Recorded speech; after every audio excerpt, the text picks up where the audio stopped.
आणि सध्या काय घडामोडी घडतात, घडामोडींना एकीकडे वेग येऊ लागल्याचं पाहायला मिळतोय। बाळासाहेब भवनाबाहेर माझा सहकारी गणेश कवडे आता संपर्कात आहे, तसंच मातोश्री बाहेरनं गोविंद तुपे सध्या आपल्या संपर्कात असतील।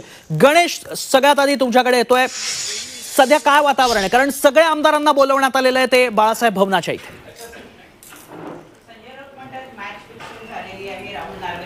नक्कीच या ठिकाणी सगळ्या आमदारांना आहे ते बोलवण्यात आलेलं आहे, कारण की जे शिंदे गटामध्ये गेलेले होते त्यामध्ये प्रामुख्याने 14 आमदार देखील आहेत। त्यातील यामिनी जाधव आहेत त्या या ठिकाणी पोहोचलेले आहेत, कल्याणकर असतील हे देखील पोहोचलेले आहेत। काही वेळामध्ये हे जे सगळे आमदार या ठिकाणी पोहोचलेले आहेत आणि हेच आमदार सगळे विधान भवनामध्ये निकाल ज्यावेळेस वाचन होणार आहे आणि त्यावेळेस त्या ठिकाणी जाणार आहेत। त्यामुळे कुठेतरी एक उत्सुकता आहे ती मोठ्या प्रमाणामध्ये पाहायला मिळते। त्यामुळे बाळासाहेब भवनमध्ये देखील मोठ्या संख्येने हे शिवसैनिक देखील ते देखील झालेले पाहायला मिळते। त्यामुळे ही एक उत्सुकता आहे की काय निकाल येतो, कारण की ऐतिहासिक निकाल आहे। या निकालाचं 1-1.5 तासानंतर याचं वाचन देखील होताना पाहायला मिळणार आहे।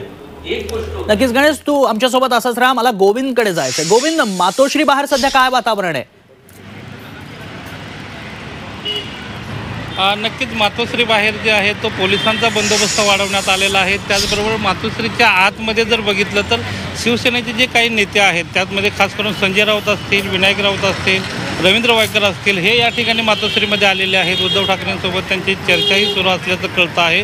परंतु काही चर्चेच्या नंतर काही वेळापूर्वी रवींद्र वायकर जे आहे ते मातोश्रीच्या मागच्या दारातून बाहेर निघाल्याचंही कळतं आहे। परंतु विनायक राऊत आणि संजय राऊत आतमध्येच आहेत आणि या सगळ्या निकालानंतर उद्धव ठाकरे याबाबतची भूमिका मांडतील हे असंही सांगितलं जाते। परंतु तुर्तास जर बघितलं तर मातोश्रीच्या आसपास जे आहे ते पोलिसांचा बंदोबस्त मोठ्या प्रमाणात वाढवण्यात आलेला आहे।